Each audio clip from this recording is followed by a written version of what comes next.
Sinabi ni Chanco na mahalagang makita ang laman ng Small Committee Report ng 2025 National Budget dahil doon umano naganap ang dagdag bawas at insersyon ng mga pondo sa iba't ibang ahensya ng gobyerno. This representation was not the appropriations chair at the time.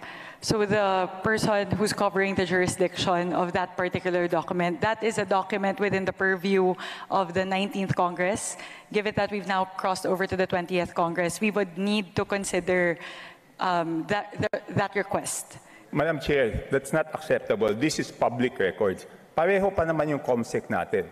At yan dapat linalagay sa archives. Do I have to read the rules again regarding archives of all documents?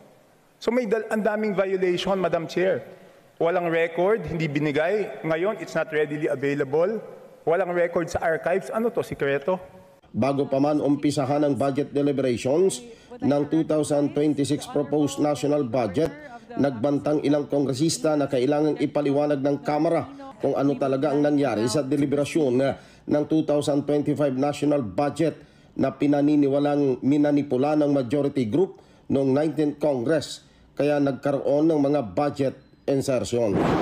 Ang inyo pong lingkod, Congresswoman Micaela Angela Bitonon-Swansing ay nahalal bilang chairperson ng Committee on Appropriations sa Kongreso.